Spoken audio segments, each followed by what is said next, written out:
From the first use of Alberta's Sovereignty Act to divorcing from the Canada Pension Plan, Alberta Premier Danielle Smith has been pushing back on a number of federal policies, setting the stage for a showdown that could come to a head this year.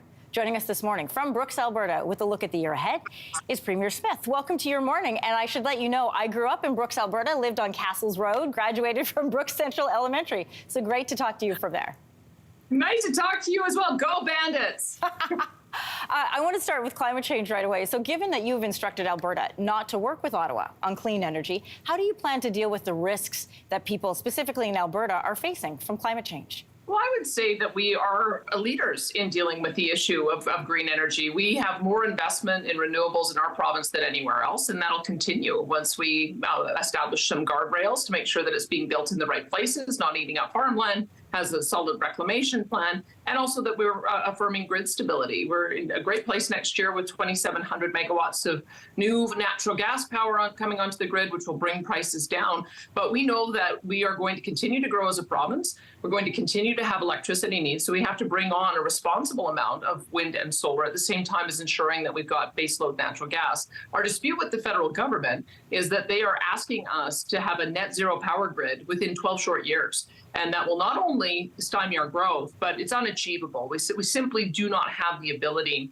to power our economy on wind and solar and batteries. Battery power is not up to the level it needs to be. And the level of abatement on carbon capture is not at the level that the federal government expects it to be in 12 years. So we're just asking for a reasonable approach. We think we can get to carbon neutrality by 2050. It's the target most of the industrialized nations of the world have set. China hasn't set a target until 2060. India doesn't have a target until 2070. So we think we're being responsible in ensuring reliability, affordability, as well as achieving our targets. You've spearheaded an effort to divorce Alberta from the Canada Pension Plan. We've covered that story a lot here on Your Morning. The amount to which Alberta is entitled is still being examined by the Auditor General. And you've said you're going to put it out to Albertans in a referendum to decide whether or not they will leave the CPP once those numbers come to light.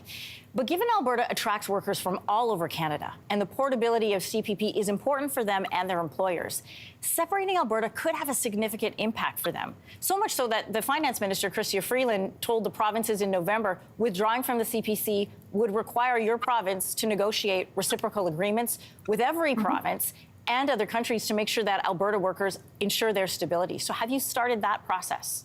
Well, it's a bit premature, but I'm not concerned that that's going to be a barrier. I mean, Quebec has already worked that out. They haven't been part of the plan since 1966, and people from Quebec move all over the province and all over the country and have seamless benefits. I think also people understand that when they leave a job, there's some portability. There's a way for you to be able to maintain your entitlement. So the pension experts have the ability to do these things. That's not going to be a barrier. The big issue for Albertans to decide is, do we want to continue overpaying into a program when we know we could give better benefits and lower premiums to our workers? And we know that there is a large asset that is being managed by Ottawa without, frankly, any consultation with us or our province about what our priorities might be. And those are the big questions that we have to answer. And so once we get the result back from the federal actuary on what their assessment of the funds transfer would be based on what the legislation says, then we'll put that to Albertans and continue the discussion. At the moment,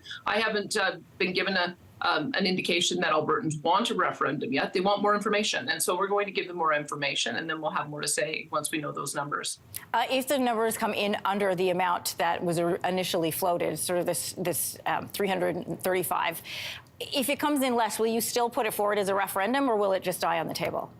I think what will happen is if the numbers are too far apart and it doesn't look like the actuary has followed the law, then we'll have to ask a judge to give the assessment of whose calculation is the right one. So there's still a few more steps in the process before we can make a decision about whether a referendum will be going forward. Also on the docket for 2024, it's going to be a busy one, is the revamping of Alberta's health services, the AHS.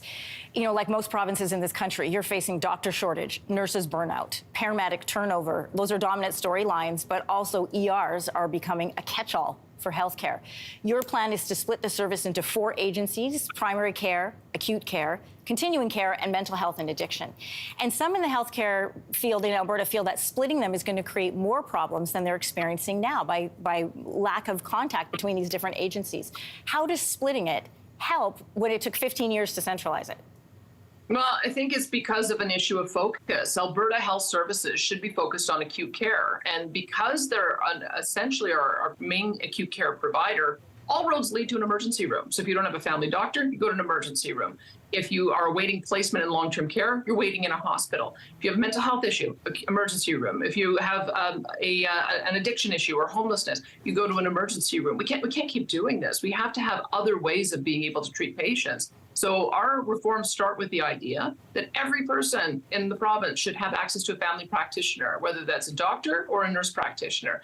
That will take one of the loads off. We're also building out our mental health and addiction treatment beds. So we're getting 10 recovery communities for addiction and 5 communities for mental health. That will give another alternative place to get appropriate treatment. And we're going to make sure that we do not have people who are languishing in hospital beds who should be in long-term care. Right now, I just got a recent update. We have 488 people who shouldn't be in hospital. They're just waiting for placement in long-term care. When you have that many patients in acute care, it ends up backing into the emergency rooms, backing into the hallways, and then backing into the back of ambulances. And that's a management issue. That is not a staffing issue. Our frontline workers are working so hard under a system that has continued to underperform because of bad management. And that's what we're working on. It's the reason why we made major changes at the senior level of management. We are now working through our various layers of managers. And if they can't demonstrate that they're adding value and making the life easier for the frontline workers, then they're not going to continue to be employed by AHS. We can't continue to have this kind of mediocre result, creating such difficulty for patients and difficulty for our frontline workers. So that's the reason why we're doing the refocusing. Final question. There was a recent poll out saying many Canadians want to face a federal election this year as opposed to waiting till 2025. Do you feel like Albertans are looking for an earlier federal election?